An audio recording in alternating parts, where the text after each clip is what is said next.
और हिंदुस्तान कैसा खूबसूरत देश है जहां हिंदू अजमेर शरीफ के दरगाह पर भी जाते हैं, हाई कोर्ट के दरगाह पर भी जाते हैं, इस्लाम धर्म मानने वाले छठ भी करते हैं, विभिन्न सामाजिक और धार्मिक परंपराओं में सहयोग भी करते हैं।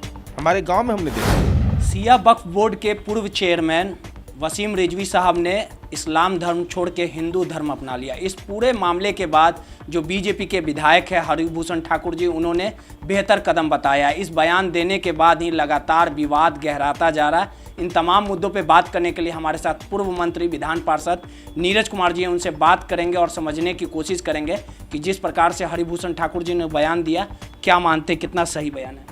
सर, जिस प्रकार से हरिभूषण ठाकुर जी ने बयान दिया कि काफ़ी स्वागत योग्य उनका कदम है, जो तमाम जो 99% मुसलमानों की आबादी है, अगर उनका DNA कराया जाए तो सभी पहले हिंदू ही।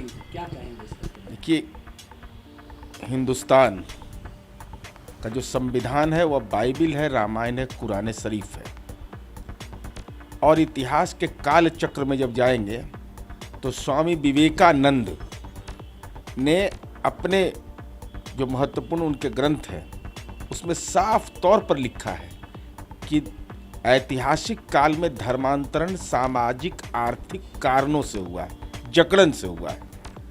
और हिंदुस्तान कैसा खूबसूरत देश है जहां हिंदू अजमेर शरीफ के दरगाह पर भी जाते हैं, हाई कोर्ट के दरगाह पर भी जाते हैं, इस्लाम धर्म मानने वाले छठ भी करते हैं, विभिन्न सामाजिक और धार्मिक परंपराओं में सहयोग भी करते हैं। हमारे गांव में हमने देखा कि छठ कर रहे हैं वो, और पूरे श्रद्धा से निवेदित कर रहे हैं। तो एक दूसरे का सम्मान और सहयोग। अरे DNA तो ब्रह्मा ने बनाया, जो स्त्री और पुरुष के रूप में आया। ये जाति और धर्म का वर्गीकरण तो विभिन्न संदर्भ में विभिन्न ऐतिहासिक जो परिप्रेक्ष्य रहे वो सामाजिक आर्थिक कारण से हुआ है। तो ब्रह्मा ने अगर बनाया, जो सनातन धर्म की परंपरा है, तो उसने तो स्त्री पुरुष बनाया। तो ये धर्म और जाति का संपर्क कैसे कायम होता है?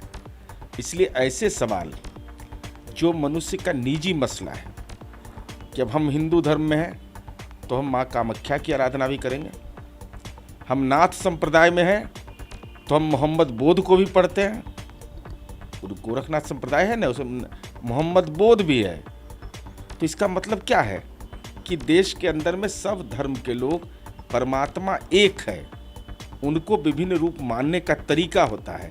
हम मजार में भी जाते हैं, मंदिर में भी जाते हैं, हम जाते हैं गुरुद्वारा में भी जाते हैं, हम चर्च में भी जाते हैं, लेकिन किसकी खोज में जाते हैं? परमात्मा की खोज में। परमात्मा के एक हैं, उनके इबादत करने के, पूजन करने के तरीके अलग अलग होते हैं। लेकिन आप ही के सहयोगी पार्टी अगर इस तरह का बयान देंगे तो नहीं लगता है कि काफ़ी समाज के लिए, हमारे लिए संविधान महत्वपूर्ण है और परस्पर विरोधी है देश के अंदर में, ऐतिहासिक संदर्भ है। मैं तो स्वामी विवेकानंद को कोट कर रहा हूँ। स्वामी विवेकानंद को आइकॉन माना जाता है। उन्होंने जो कहा है वह महत्वपूर्ण है कि नहीं? अगर स्वामी विवेकानंद का कथन महत्वपूर्ण है तो हम लोग के लिए वही महत्वपूर्ण माना जाता है। सामाजिक आर्थिक जकड़न के कारण धर्मांतरण हुआ है, तो उसको उस रूप में चिन्हित करना, भाई हम मजार पर जाते हैं कि नहीं, चादरपोशी करते हैं कि नहीं, अजमेर शरीफ में करते हैं कि नहीं, इस्लाम धर्म मानने वाले दशहरा में सहयोग करते हैं कि नहीं, छठ में सहयोग करते हैं कि नहीं। भाई अलग अलग रूप से लोग मनाते हैं।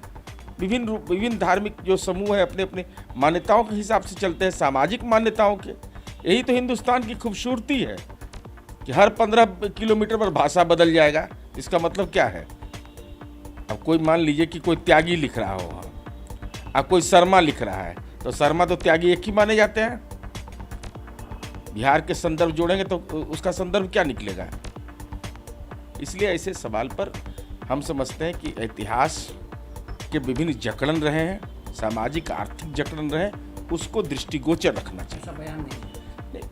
बयान देने का तो लोकतंत्र में आज़ादी है ना, लेकिन स्वामी विवेकानंद के बयान को भी महत्वपूर्ण रूप से उद्धृत करना चाहिए। देखिए, सीधे तौर पे नीरज कुमार जी थे जो जानकारी दे रहे थे कि इस तरह का बयान जो है वो नहीं देना चाहिए। लेकिन अगर इस देश की बात कर ली जाए तो यहाँ तमाम देश, हिंदू, मुसलमान, ईसाई, सिख सभी भाई हैं और तमाम जो एक दूसरे के धर्म के जो लोग हैं उनके धर्मों पे आस्था कहीं ना कहीं रोहित, NBC 24।